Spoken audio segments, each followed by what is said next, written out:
গিয়েছিলেন অমৃতের সন্ধানে, পুণ্য ডুবো দিতে পেরেছিলেন, কিন্তু বাড়ি ফেরার পথেই যে দাঁড়িয়ে মৃত্যু তা কে জানত? কুম্ভ থেকে ফেরার পথে বিহারের গোপালগঞ্জে পথ দুর্ঘটনায় মৃত্যু হল বাংলার এক পুণ্যার্থীর।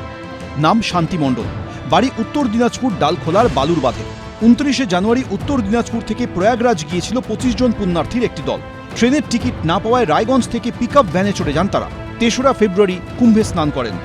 9 ফেব্রুয়ারি বাড়ি আসার পথে নিয়ন্ত্রণ হারিয়ে একটি ট্রেলারে পিছনে ধাক্কা মারে তাদের গাড়ি। ঘটনাস্থলে মৃত্যু হয় একজনের, বাকিদের বিহারের হাসপাতালে ভর্তি করা হয়। পরে তাদের নিয়ে আসা হয় এ রাজ্যে। বিহারের গোপালগঞ্জে সেই পিকআপ ভ্যান চালকের অসতর্কতায় ধাক্কা মারল গিয়ে একটা ট্রেলারে। সেই ট্রেলারের পিছনের দিকের অংশে পিকআপ ভ্যান আটকে গেল। ওই অবস্থায় পিকআপ ভ্যান গাড়িকে টানতে টানতে নিয়ে গেল অন্তত 500 মিটার থেকে 1 কিলোমিটারের কাছাকাছি।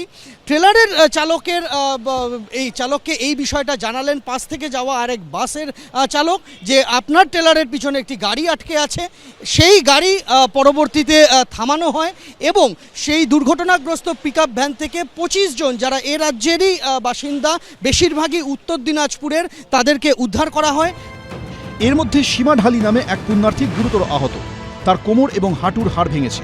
সোমবার অস্ত্রোপচারের জন্য তাকে আরজিকর মেডিকেল কলেজ হাসপাতালে নিয়ে আসা হয়।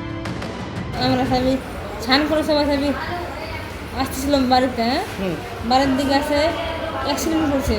কি গাড়িতে, আমাদের গাড়িতে অন্য গাড়িতে মারা দিছে। তারপর আমাদের জ্ঞান নাই স্যার। আমরা ঘুমাইছিলাম, কিন্তু পিকআপ ভ্যানে আর 18 চাকাতে দেখছি আমরা লাগছে। তো যখন জ্ঞান ফিরলো দেখলাম যে পিকআপের সঙ্গে 18 চাকার পিছনে লাগা আছে পিকআপ ভ্যান। তারপর বের করলো কে? আমরা তো নিজেরাই বেরোছি, কেউই বার করেনি। আহত হয়েছিল সবাই? আহত হয়েছিল। চলতি মাসে কুম্ভ থেকে ফেরার পথে দুর্ঘটনায় মৃত্যু হয় কয়েকজন পুণ্যার্থীর। এবার ফের দুর্ঘটনায় প্রাণ হারালেন কুম্ভ ফেরত এ রাজ্যের পুণ্যার্থী। সন্দীপ সরকার, এবিপি আনন্দ, কলকাতা।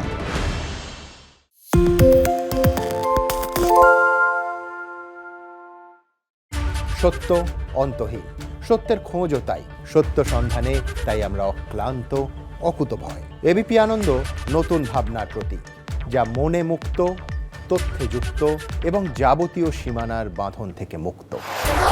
সীমা না শব্দটির মধ্যে লুকিয়ে আছে মানা শব্দটি, যেন চোখ রাঙানি এক অদৃশ্য বেড়াজাল, যা আটকে রাখে আমাদের এক ছোট্ট গণ্ডির মধ্যে। একমাত্র সঠিক খবরই গড়ে তুলবে এক মুক্ত সমাজ।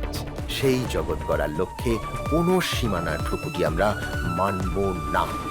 এবিপি আনন্দ এগিয়ে থাকে, এগিয়ে রাখে। শুনতে পাচ্ছি না, বল না। আরে 10 টাকাটা ব্যাপার নয়, আজকে 40 টাকা দিচ্ছি, কারণ 40 টাকা। বাংলা গলাবাজি চায় না, বাংলা খবর চায়। বাংলা খবর, বাংলার খবর। পালিয়েছি তাই নাকি? রাত্রি বাংলা গুজব চায় না, বাংলা খবর চায়। বাংলা খবর, বাংলার খবর।